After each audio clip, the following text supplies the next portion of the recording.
Since Season 3 Episode 11 has gave us a real taste of how strong the Monster Association's true combatants are, I thought it was the perfect time for a definitive ranking. We're talking about the top tier executives, the dragon level monsters who actually gave the S-Class heroes serious trouble. This means we'll also be including heavy hitters like Wind, Flame, and Phoenix Man, even though they don't technically hold that title. While I did the ranking of all dragon level monsters a year ago, my perspective on a few cadres has shifted drastically, so please consider this as an update. And without further ado, let's start ranking these executives from weakest to absolute strongest. Starting off with D tier at number 18, 17, 16, and 15, we have Gums, Neon, Evil Natural Water, and Fur Ugly. So here's the thing, when it comes to Evil Natural Water and Fur Ugly, their placements can change depending on which of their states you want to take, as they're two monsters that keep getting stronger during the raid. The more Fur Ugly feels inferior and pathetic, the stronger he gets, and the more Evil Natural Water absorbs liquid, the stronger its water pressure attack becomes. Initial Evil Natural Water was attacking the Samurai's disciples, and although Ion was getting overwhelmed, he was still strategically defending against its attacks. This is the same character that can break free from Tatsumaki's protective circle barrier with 5 strikes, exactly equaling what Gums did with a considerable biting force. This certainly gives the idea that Gums' biting force would do much better than Evil Natural Water's water pressure if painted against a similar opponent. However, there is something that people don't notice when it comes to Evil Natural Water's attacks. The more attacks it dishes out, the weaker they are. Let's say for example, if the monster throws 5 high pressure attacks, it would be marginally weaker than one single focus strike. You can see that the first attack almost broke Ion's sword, but the other attacks aren't really doing that much. So the motion of Evil Natural Water's attacks could be weaker than Gums' biting force is kinda questionable. However, you could argue that Evil Natural Water's advantage lies on overwhelming its opponent with multiple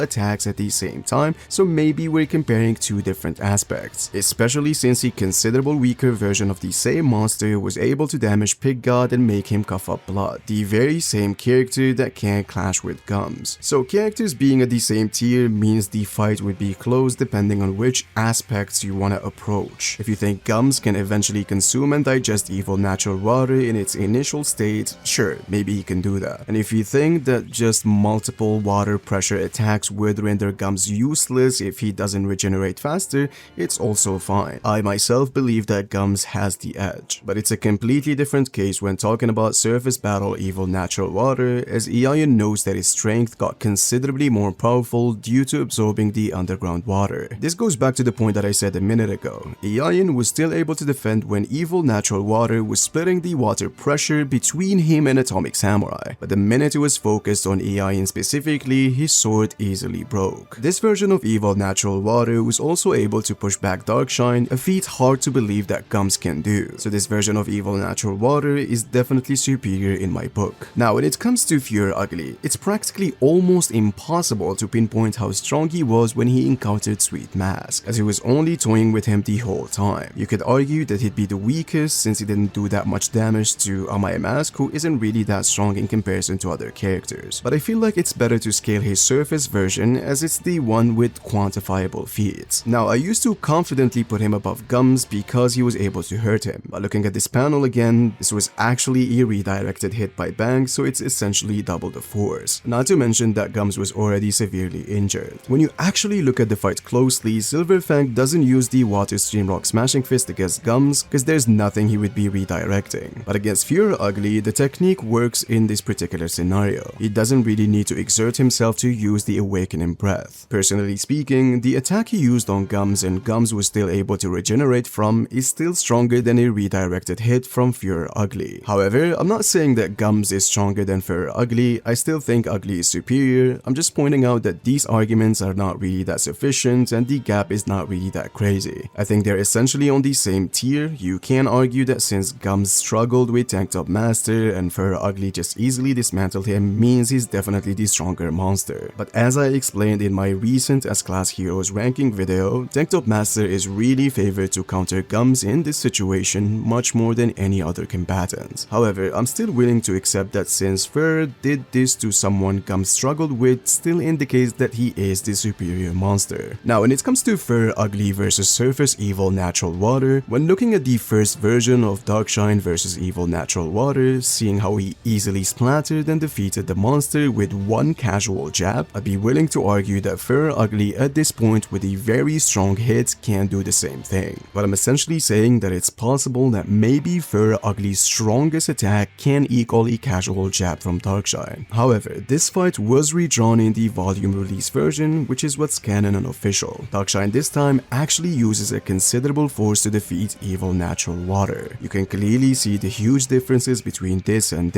at this point, I'm not about to argue that Fur Ugly was boosted enough to equal such force. Maybe he can do it with consecutive hits, but closing the gap between him and Evil Natural Water would be a huge problem since I don't think his durability is allowing him to withstand that much pressure attacks. So in my opinion, Surface Battle Evil Natural Water is the superior monster. Now when it comes to Neon, it's actually pretty weird. Sometimes when I think about his busted ability, I'd say he's much stronger than we think. But given his feats, I can't put him against impressive combatants like Fur Ugly. So for this specific monster, he can be stronger than Fur Ugly, weaker than Fur Ugly, weaker than Gums, or stronger than Gums. A lot of people have different interpretations regarding this monster. Some say that because of his busted ability, he can neg most of the S-Class heroes if they're not being careful, which would place him much higher on this list. But others would say that he should be a weak Cadre since he couldn't even finish off Puri Puri Prisoner, who is regarded as one of the weakest S-Class heroes. For me, the safest place you can put him at is above Gums. Now at number 14 we have Resurrected Phoenix Man. Now it's very important to note that this version of Phoenix Man didn't appear in the anime. This is the canon version, and his scaling is something I went deep on in this particular video that I suggest you should go and watch. However, it all boils down to him struggling against Brave Giant, who canonically isn't really that powerful. Placing him here so low on this list would rely on believing that Brave Giant at best, according to this Child Empress reaction, scales to one robot of Metal Knight, the same robot that couldn't take a horn hit from Orochi. This is technically the same attack that Garu took head on and continued to fight. Now it's very important to note that this version of Garu is still a low dragon level monster. He just entered that space, which means Phoenix Man can be weaker than the Cadres we've talked about before. However, I essentially think they should be on a similar tier. Placing him above them is only because I'm accounting for his resurrection ability. Depending on the battlefield or the situation, this would prove to be extremely useful.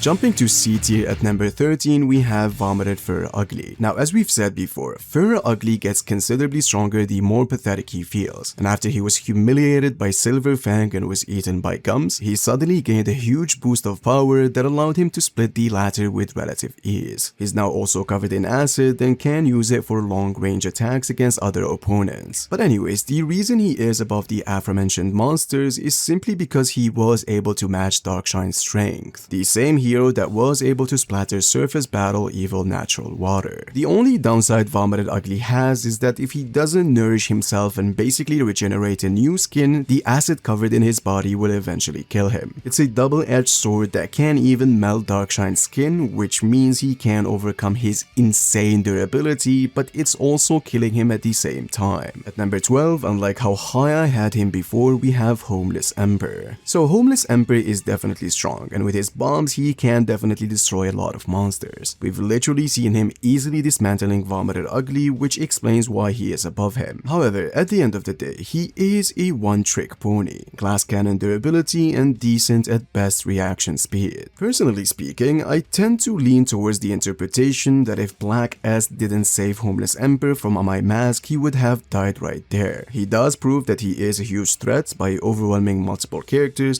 but I can't place him any higher than this simply because because I think every single character from now on can easily counter him. Which brings us to number 11 and 10, we have Evolved Natural Water in Black S. I think it's pretty fine to interchange both of these characters' positions as I think both has major chances against each other. But let's first establish why I think Black S would definitely win against Homeless Emperor. First of all, there is this one panel that clearly shows how Black S's reaction speed vastly outscales Homeless Emperor's. He was able to deduce that Tatsumaki used a decoy to escape from Homeless Emperor's bombs when all of these characters couldn't. This is exactly the moment that allowed Black S to understand that Homeless Emperor could be an average human. However, Homeless Emperor does also state that if Black S keeps splitting, he will lose cohesion, therefore he would be able to destroy him with his bombs. It's in fact the only plan he has against Black S. But as I said before, Homeless Emperor is a one-trick pony, and if that one way doesn't work, he's absolutely doomed. Black S on the other hand can use multiple decoys, sneak himself underground, jump him before he uses his bombs, etc, etc. Both of them has shown that they can overwhelm a lot of heroes, but Homeless Emperor sadly can be blitzed and easily defeated, while Black S can create tsunamis that even someone as strong as Flashy Flash would struggle with, which means not only Black S has a lot of ways to defeat Homeless Emperor, he would also perform much better when painted against other characters. Now when it comes to Vomiter Fear Ugly, Black S wasn't really worried that much about him. I was under the impression that both can defeat each other in an older video, but now I don't think that that's the case. I simply don't believe that Vomited can last for long if Black S is only focused on him. Sure, Vomiter Fear Ugly did match Darkshine in strength, the same character that Black S admitted he could never defeat, but there isn't any sufficient evidence to suggest that Vomiter Fear Ugly scares through Darkshine's durability. Black S also, even after transforming to his golden state, he didn't even bother to use that transformation to defeat him, but rather only sent a separate force of 10k cells to get rid of him, which ultimately means that Black S just has answers to the monsters we've talked about before. As for Evolved Evil Natural Water, it was clearly shown that he can react to hostile intentions and attacks in super speed, as he was able to tag Garu when most characters couldn't even react, which means as soon as it senses that Homeless Emperor wants to use some kind of bomb to destroy it, its attack speed would be too fast that I don't think someone like Homeless Emperor would be able to survive it. In fact, this applies on not only Homeless Emperor but most characters we've mentioned so far. You could even argue that Evolved Natural Water speed might counter the next characters, but I doubt its high pressure attacks can break through the following monsters' durabilities. They might be able to defeat it the same way Darkshine defeated an earlier form of Evil Natural Water, simply by pushing through the barrage and shattering its core with this single powerful blow.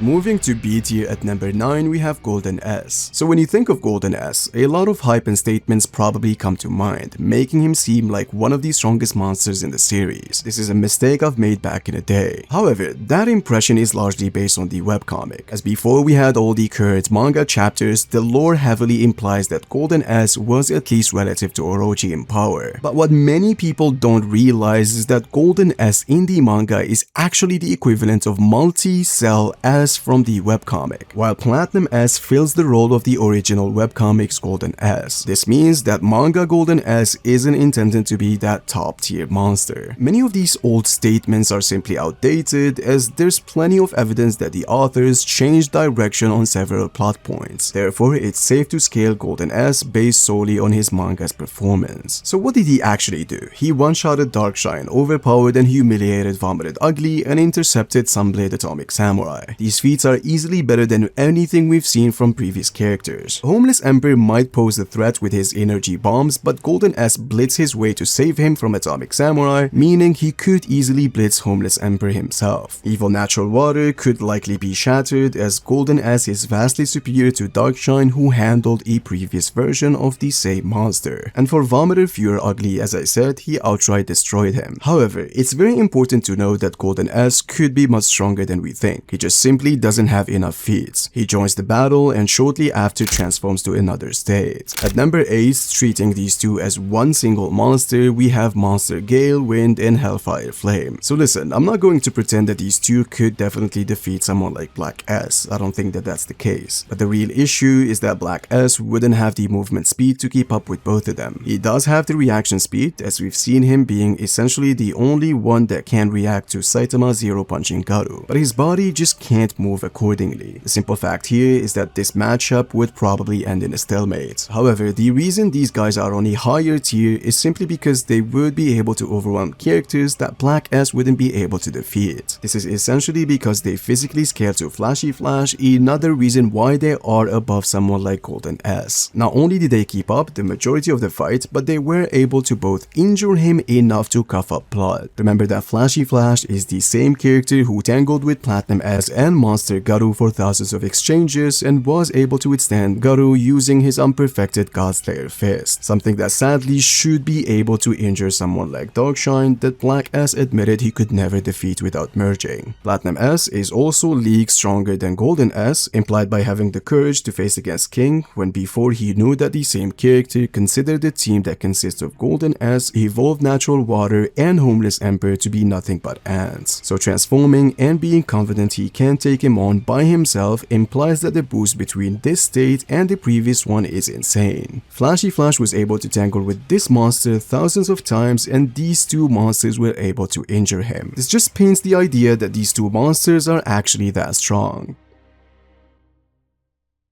Now moving into A tier, we have what we consider the big three of the Monster Association. At number 7, 6, and 5 respectively, we have Elder Centipede, Koketsu, and Overgrown Rover. When it comes to the official title of Cadre, I believe these three are only outclassed by two other executives who underwent transformations to surpass them. The remaining monsters we'll discuss aren't technically executives, which is precisely why these three stand as the definitive big three. Without the others' transformations, they are consistently portrayed as the strongest members. We've talked about them multiple times in multiple videos, but I'll give very fast and brief explanations. Giro thinks that only 4 heroes can defeat Elder Centipede, and these heroes are actually top tier. Say Monster, who regenerated from Bomb and Bang's roaring aura sky-ripping fist. Bomb after states him and Bang can never defeat him, and also tells Bang he should retire from being a hero if the Monster Association have monsters on this level. But to be completely fair, it was implied and stated that martial artists have no counter or way of fighting against an opponent this large. Now, unlike Giro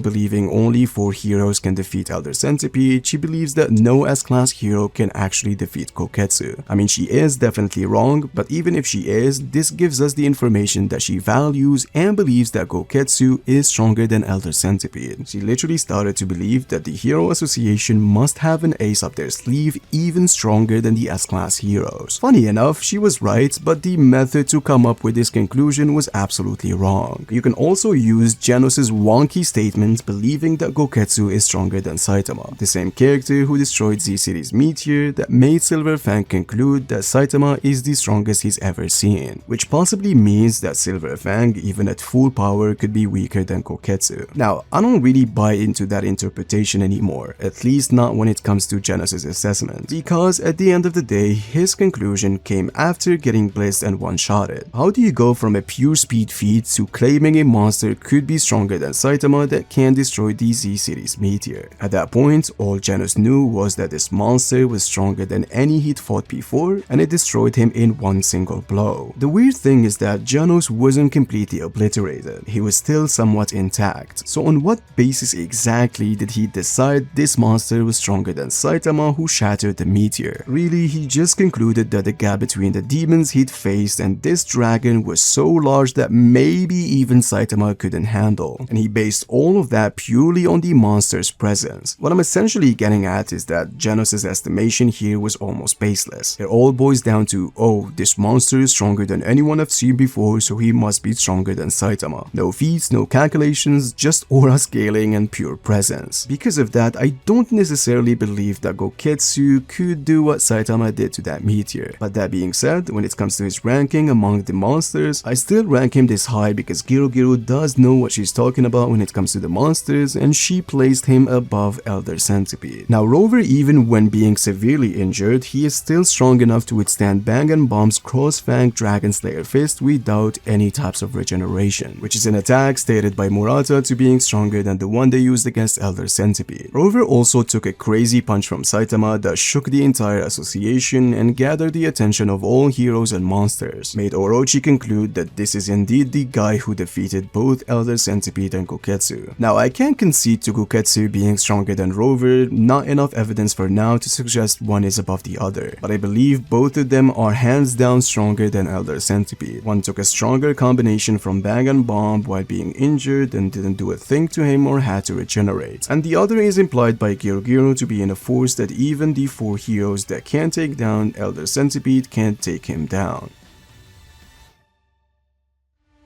Jumping to S tier, which contains monsters that can be considered as above dragons or something close. At number 4, 3, and 2, in no particular order, we have Brilliant Eagle Mode Phoenix Man, Psychos, and Platinum S. Now let's first talk about why I have these 3 monsters above the big 3. You see, Platinum S is a monster who was confident he can take on King, who's the same character that allegedly one-shotted Elder Centipede. The counter argument for this is that Platinum S, Black S, or whoever monster in the Monster Association doesn't fully understand how strong Elder Centipede is. You can see in the battlefield that some of the executives has just started to figure out what each other is capable of, with the only exception being Girogiro, who is the one who tested their capabilities. I think it's a very fair argument. However, I also think people don't realize how King is perceived to the public. This is literally the ultimate rookie that one-shots dragon level monsters no matter how strong they are, and nobody questions his strength. The Cadres, however, are said to be overconfident. They have absolute faith in their strength. Even knowing how strong King is, they still wanted to fight. So, since Homeless Emperor still wanted to fight King, does that mean he's stronger than Elder Centipede? Absolutely not. However, here is a statement that people oftenly disregard and just wash it away with saying Psychos is just always wrong. Psychos does state that a team that consists of Black S and Homeless Emperor can't defeat anyone, and she actually says that when she finally finds out that she is weaker than Tatsumaki. So if we exclude the heroes from this equation, since Psychos proved she is uninformed in this particular field, the word anyone in her book would include herself, Rover, who's still alive. If you wanna argue, she's not considering Elder Centipede and Goketsu since they died, and the most important of them all, Masked Orochi. And here we have Black S thinking that even this team up, including Evil Natural Water, is nothing but ants to King, and him transforming to Platinum S makes him believe he can take him on. Now, people put more stocks on Girogiro being the only one that understands how strong Elder Centipede is, but at the same time disregarding something that she herself said that puts a team up of these 2 monsters above someone like Rover. I don't think it's wise to pick and choose, it's better to use all the facts. This actually makes Platinum S, who thinks he's stronger than this team up, stronger than someone like Elder Centipede, Goketsu, and Rover. One other thing people say to debunk this statement is that Girogiro said monsters like Black S and Homeless Emperor, which is a wording that implies that they are not the only ones to be included in this equation. However, that's only the wording when it comes to translating this to English. It actually says Homeless tea